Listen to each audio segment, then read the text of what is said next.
rapidement pour avoir des belles photos. Sur les zones comment dire, où il y a des lagunes littorales, on va trouver des cortèges de sternes, de flamands, qui sont habitués, qui habituellement fréquentent des milieux très ouverts. Ils ont besoin d'une grande visibilité pour pouvoir avoir une bonne sphère d'observation et de la quiétude pour se reproduire. Ils sont piscivores pour les deux premiers, et les autres, effectivement, mangent zooplancton et phytoplancton. Milieu saumâtre, donc c'est tous les petits étangs périphériques. Donc c'est une photo aérienne là du Pourra, mais qui regarde du côté de Fos. Ces étangs saumâtres permettent le développement de roselières. Donc il n'y a pas sur les rives de l'étang de Berre, il n'y a pas ou peu de développement de roselières, mais le héron pourpré, c'est le cas typique d'un oiseau qui se reproduit en roselière.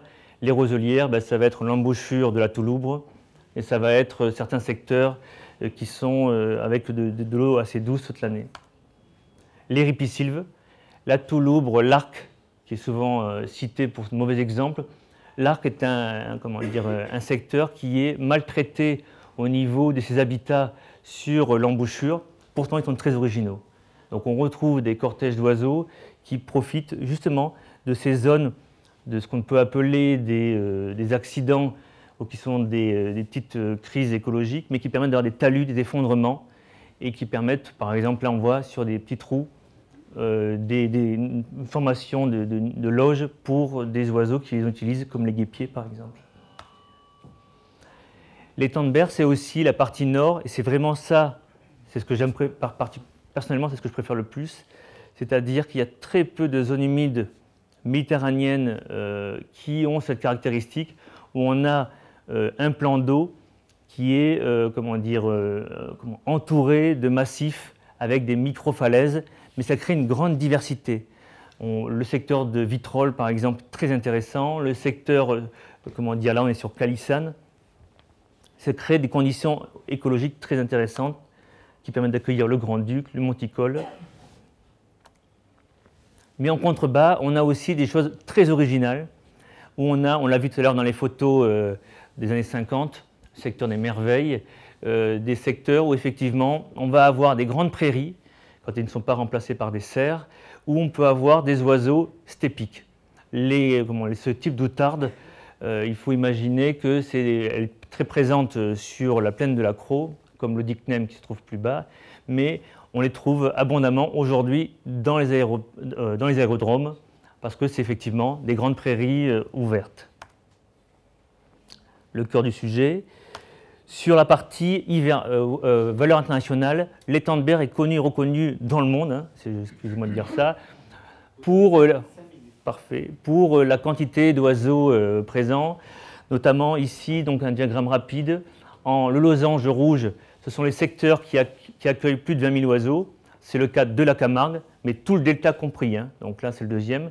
Le deuxième petit carré bleu, c'est les populations qui ont entre 10 000 et 20 000. L'étang de Berre, et alors là, il y a le premier carré, c'est le plan du Bourg qui va du Marais du Viguera jusqu'à Arles. Et le dernier, c'est le carré qui correspond à l'étang de Berre. Donc on est dans le tiercé des sites méditerranéens.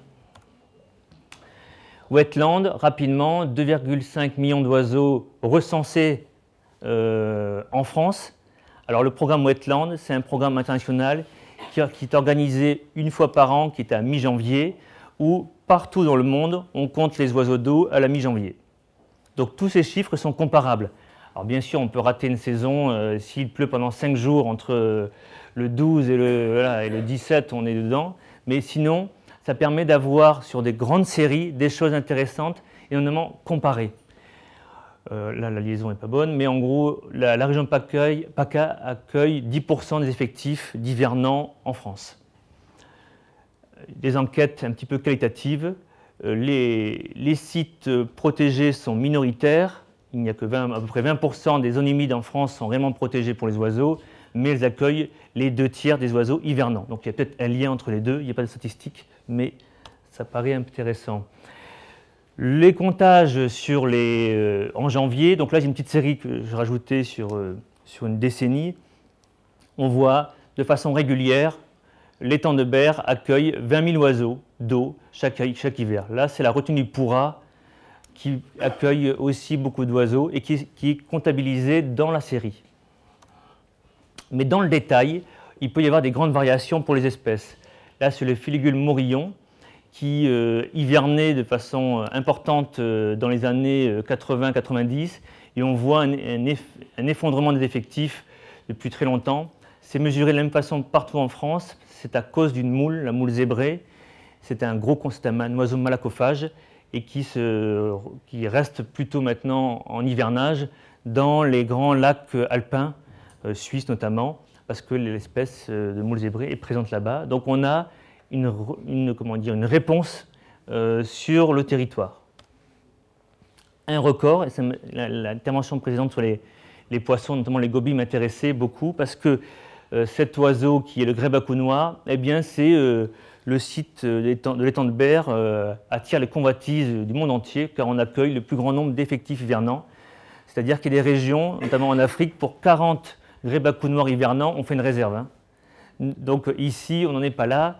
Et donc c'est un oiseau qu'on peut voir, qui fait des grands radeaux au large, qui est strictement sur l'étang de Berre, hein, et qu'on peut voir hiverner. Il y a quelques nicheurs, mais c'est plutôt anecdotique. C'est plutôt un hivernant piscivore. Troisième point, les enjeux. Je vous fais pas un dessin. On a parlé beaucoup de la qualité de l'eau. Là, pour les oiseaux, c'est plutôt une réponse un petit peu différente. Ils vont être sensibles au paysage, notamment donc, la pollution de l'eau. C'est difficile de montrer qu'il y a un lien de cause à effet entre la pollution de l'eau et les populations d'oiseaux. Par contre, la fragmentation des habitats, l'urbanisation, la destruction des sites, ça, c'est une réponse qui est vite enregistrée par les oiseaux. Des axes routiers et puis un territoire très complexe à étudier et notamment à cerner.